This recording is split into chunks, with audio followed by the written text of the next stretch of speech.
Hello friends, welcome to my channel. இன்னைக்கு இந்த வீடியோல இன்ஸ்டன்ட்டா ஒரு சூப்பரான குழம்பு ரெசிபி தாங்க பார்க்க போறோம். இந்த குழம்பு செய்யிறதுக்கு நான் 1 கப் தயிர் எடுத்துர்க்கேன். ரொம்ப ஈஸியா குறைவான பொருளை வச்சு குறைவான நேரத்திலே நம்ம இந்த குழம்பு செஞ்சிரலாங்க. இப்போ இந்த தயிரை வந்து ஒரு மிக்ஸி ஜார்ல சேர்த்துட்டு ஒரு சுத்து மட்டும் விட்டு எடுத்துக்கோங்க. நம்ம இத ஃபுல்லா அடிச்சிர கூடாது. அடிச்சிட்டா நல்லா திரிஞ்சு போயிடும். இந்த மாதிரி லைட்டா ஒரு சுத்து விட்டு மட்டும் எடுத்துக்கோங்க. இந்த பால் மாதிரி இருக்கணும். அந்த மாதிரி இருந்தாலே கரெக்ட்டா இருக்கும். இப்போ பார்த்தீங்கன்னா இந்த அளவுக்கு இருக்கணும். அப்பதான் வந்து நம்ம குழம்பு செய்யறதுக்கு கரெக்ட்டா இருக்கும். இத இப்ப எடுத்து ஓரமா வச்சுட்டு நம்ம குழம்பு தாளிக்க ஆரம்பிச்சிரலாங்க. பார்த்தீங்கன்னா குழம்பு தாளிக்கிறதுக்கு கடாய் வச்சிருக்கேன். இந்த குழம்பு செய்யறதுக்கு வந்து நீங்க தேங்காய் எண்ணெய் சேர்த்து செய்யுங்க. ரொம்ப சூப்பரா இருக்கும். இப்போ வந்து நான் தேவையான அளவு தேங்காய் எண்ணெய் சேர்த்திருக்கேங்க. இப்போ தாளிக்கிறதுக்கு வந்து கடுகு உளுந்து சேர்த்துக்கலாம். ஸ்டவ் வந்து மிதமான தீயில வச்சுக்கோங்க. இப்போ கடுகு உளுந்து பொரிஞ்சதுக்கு அப்புறம் மீத பொருள்லாம் சேர்த்துக்கலாம். இப்போ பார்த்தீங்கன்னா நான் ஒரு சின்ன பீஸ் இஞ்சியும் ஒரு பூண்டும் கட் பண்ணி சின்ன சின்ன பீசஸாக கட் பண்ணி எடுத்து வச்சுருக்கேன். அதை சேர்த்துக்கிறேன். கூடவே 3 பச்சை மிளகாயை சின்ன சின்னதாக கட் பண்ணி வச்சுருக்கேன். அதையும் சேர்த்துக்கிறேன். நம்மளுக்கு வந்து பச்சை மிளகாய் காரம் மட்டும்தான், வேறு எந்த பொடியுமே சேர்க்க போகிறதில்ல. இதில் வந்து மீடியம் சைஸில் ஒரு பெரிய வெங்காயம் எடுத்து கட் பண்ணி வச்சுருக்கேன். அதையும் சேர்த்துக்கிறேன்.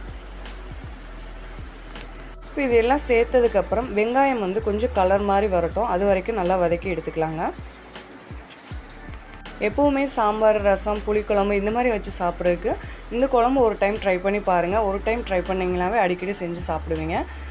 இப்போ இதில் வந்து பெருங்காயத்தூள் சேர்த்துக்கலாம். இப்போ பெருங்காயத்தூள் சேர்த்ததுக்கப்புறம் ஸ்டவ்வை மிதமான தீயில வச்சுட்டு நல்லா வதக்கி விட்டுக்கலாங்க. வெங்காயம் வந்து கொஞ்சம் கலர் சேஞ்ச் ஆகி அதோட பச்சை வாசனை போகணும். அது வரைக்கும் வதக்கிக்கணும்.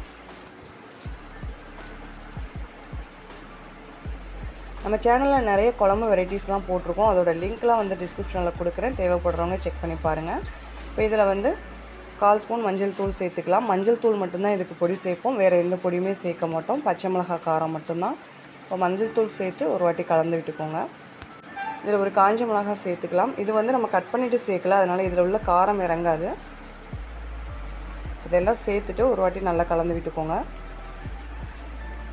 இப்போ வந்து நம்ம சேர்த்த வெங்காயம், பச்சை மிளகாயெல்லாம் நல்லா வதங்கிடுச்சு. இந்த டைமில் நம்ம அடித்து வச்சுருக்க தயிர் எடுத்து இதில் சேர்த்துக்கலாங்க.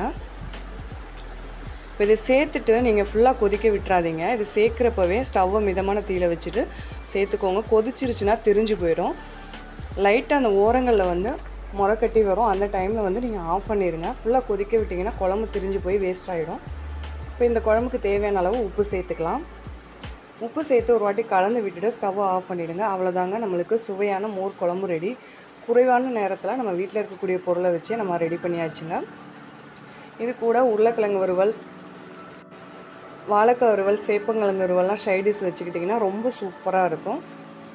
இந்த குழம்பு ரெசிபி உங்களுக்கு பிடிச்சிருந்துச்சுன்னா வீடியோக்கு ஒரு லைக் கொடுத்துக்கோங்க. நம்ம சேனலை மறக்காமல் சப்ஸ்கிரைப் பண்ணிக்கோங்க. தேங்க்யூ.